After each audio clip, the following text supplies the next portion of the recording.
Hello दोस्तों, नमस्ते, प्रणाम। हम किरण शर्मा, हम मंजू शर्मा अपना यूट्यूब चैनल पर सबके स्वागत करै छी। सब दीदी भाईजी के प्रणाम, सब यूट्यूब फैमिली के प्रणाम, जतेक दर्शक गीत सुन सबके प्रणाम।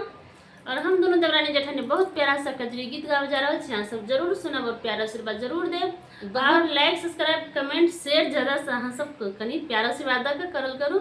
और हमरा सबके कजरी गीत अहाँ सब फुल वॉच करके सुनब और गीत केहन लागत जरूर कमेंट करके बताओ। बहुत प्यारा सा कजरी गीत बनेलिए, अहाँ सब जरूर सुनब।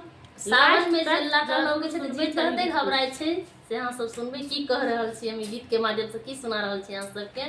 बहुत प्यारा सा गीत छै, बहुत नीक गीत छै। गर जैसा